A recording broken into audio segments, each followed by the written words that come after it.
welcome back to my channel. I'm going to be doing like an IVF diary this time around.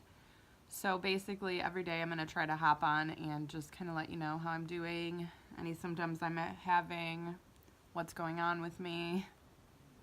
And I'll probably just compile it all into one video to make it simpler. But anyways, today is technically day 1, so we transferred one like perfect little embryo yesterday. Let me see, I have a picture of it.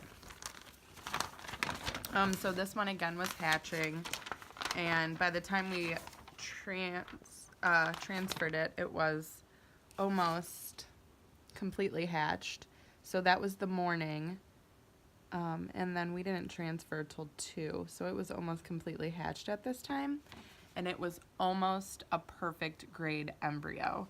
So the only part that got like so I guess they're grading like 1 through 4, 1 being the best. So everything was 1 except for this little part right here was a 2. But everything looks great. This dark area right here is the baby. And then as you can see, it's hatching. So yes, I'm very excited. If you don't know, this is our last cycle we did about 2 months ago in November, and it was obviously a failed. So this time I am just trying to relax more. So I have the next 2 weeks off of work. It just so happened that we're like taking our daughter to Disney next week, so that will be during our 2-week wait. Actually, the next day after we get home is my blood draw, so I'm not going as crazy as I was the last time. So for lunch, I just had soup. For breakfast, I ate oatmeal and fruit. I might have my pineapple. I'm doing the pineapple with the core, which I've done every time we've done IVF. And I'm just taking my meds and relaxing. I was just laying in bed for a while. I dropped my daughter off at my in-laws' house so that I can relax. I'm trying to stay as stress-free and positive as possible.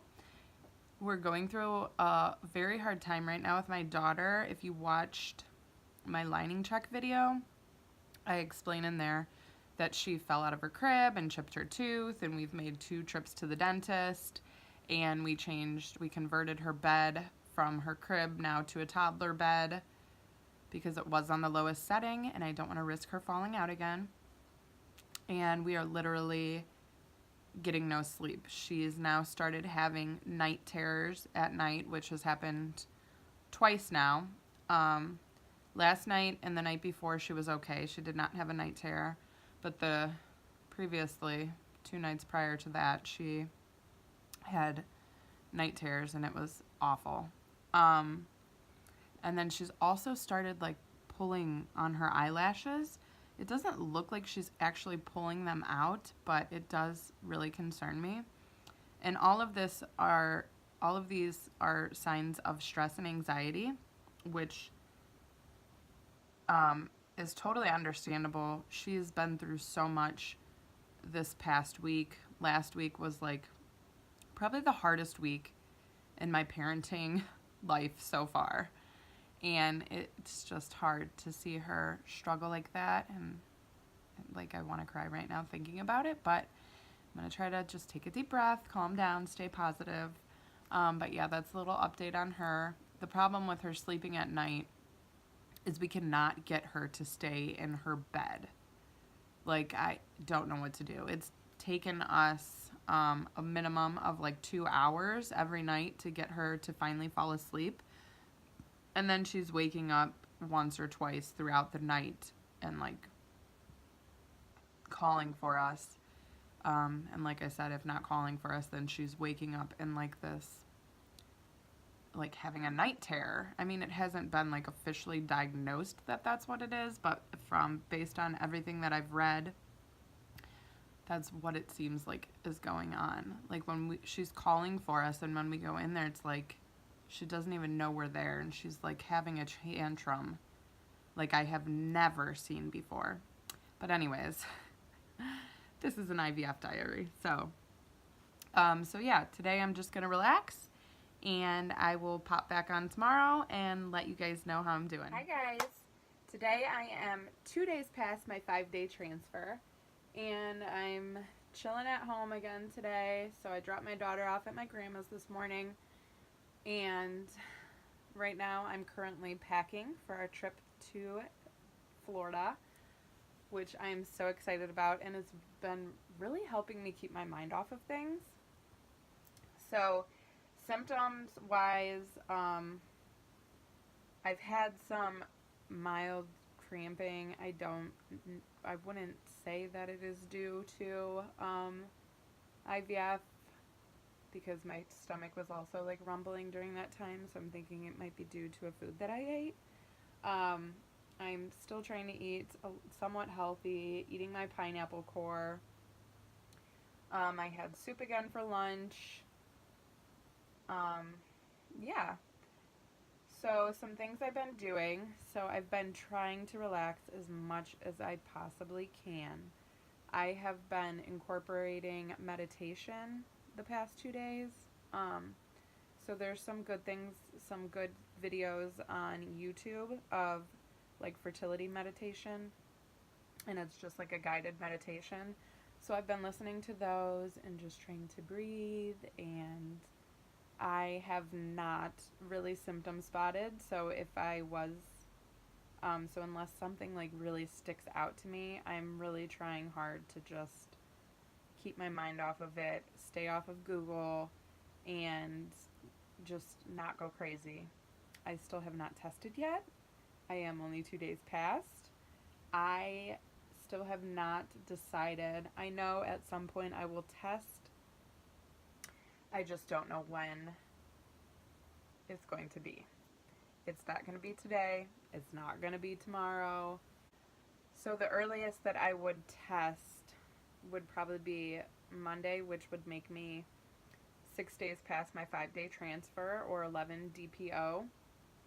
And the reason for that, the only reason I would test then would be because that is the morning we're leaving.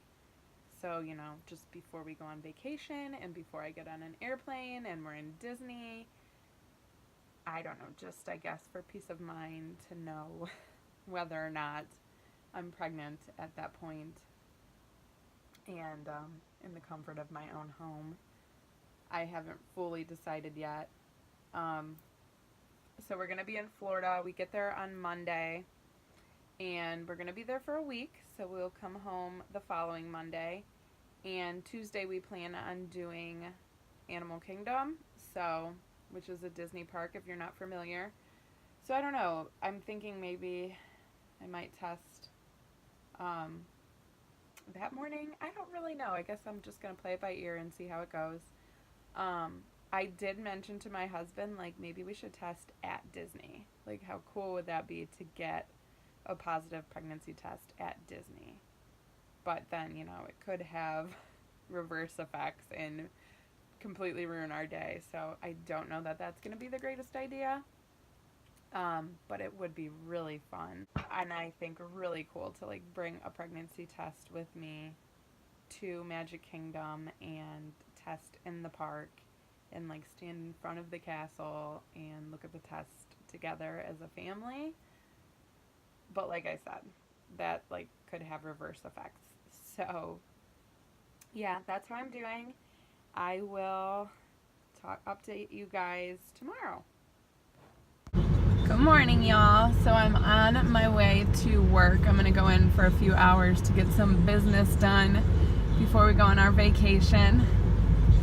I woke up extremely happy this morning. I did not sleep very well last night because my daughter was up, but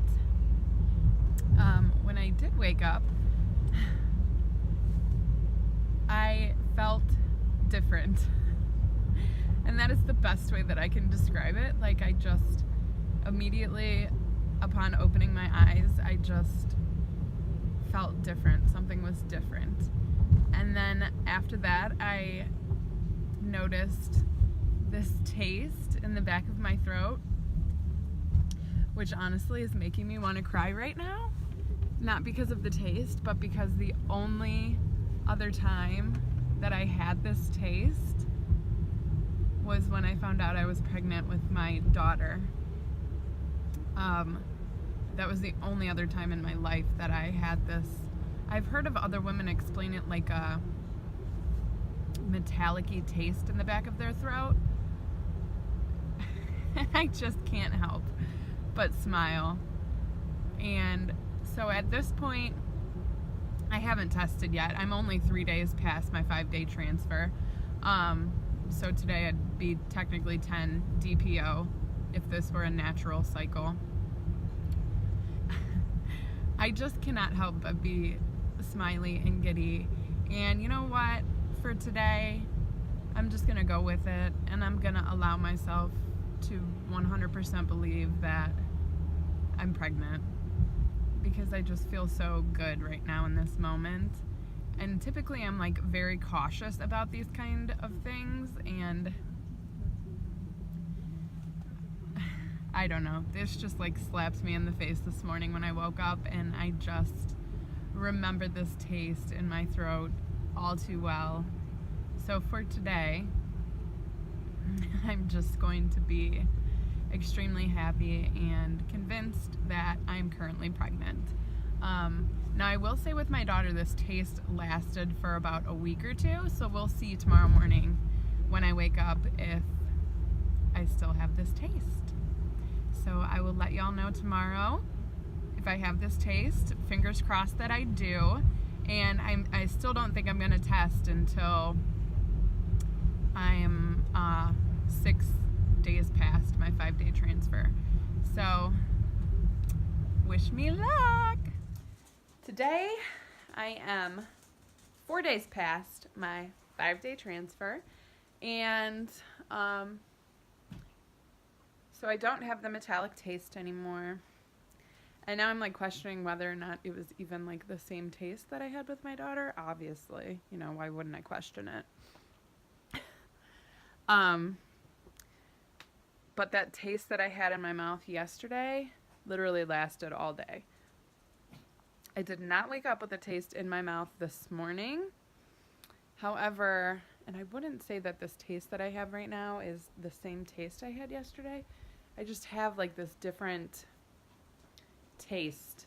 It's like almost in my throat. I don't know how to explain it. Other than that, you know, I have mild cramping, but that's to be expected with the medications and just the whole IVF process.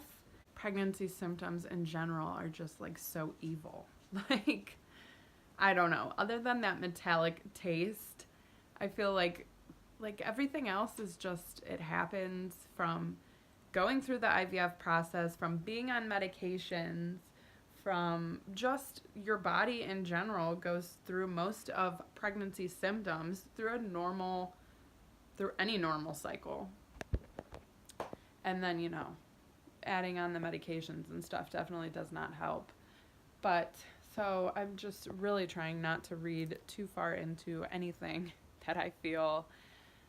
I still have not tested. I am very nervous to test. I wanted to test so bad this morning. I'm only going to use my first morning pee because it's the most potent. So obviously I'm going to get through all of today without testing because I didn't do so this morning, although I wanted to so bad. I don't know if I'm going to test tomorrow or not. Right now I'm kind of feeling like I do, but then it kind of makes me feel sick because I just want this to work so bad. And at this point, my little embryo should have implanted, especially being that it was almost completely hatched by the time it was transferred. I'm really scared to test this time around. IVF is such a hard journey to go through. It is so stressful. Like, I don't know how you go through IVF and not be stressful, because the whole process is just stressful all around. So I'm sitting on the couch now because I'm like feeling exhausted, which I have been feeling tired the past couple of days, but like I said, I'm not reading into it. And I've just been like mainly at home, which typically I work full time, so I think just being a sloth at home is like making me tired. But what I wanted to mention was what I have been eating, like what I ate over the past 4 days, just so if I need to look back at this, I kind of have it somewhere. For breakfast, throughout this whole time, I have been eating either an egg and cheese sandwich with a side of fruit. Sometimes I throw some yogurt in there. My fruit always consists of blueberries, strawberries, raspberries, sometimes a banana if I have a good banana. If I don't have that, then I have oatmeal with the fruit in it. So those have been like really the only two breakfast options I've been eating. For lunch, I've been eating mainly soups. Today for lunch I had chicken noodle soup, a little bit of mac and cheese left over from my daughter, and a little bit of a buffalo chicken stromboli that was so good. And a little bit of salsa too, actually. Pineapple mango salsa was so good. And the day of my transfer, we transferred at 3 p.m. So that day for lunch, I had a chicken fajita. Day of transfer, so day 0, for dinner, I had orange chicken and fried rice. Probably a very healthy option. Day 1 for dinner, I had, day 1 meaning one day after. I had salmon and asparagus with a little bit of mac and cheese that I had from my daughter. And then day 2, I had sloppy joes and mac and cheese. Again, another really healthy option for me. Day 3 was last night, and I had basil cream chicken that I made. It was so good with broccoli and stuffing. Not a terrible option, but probably not the healthiest option either.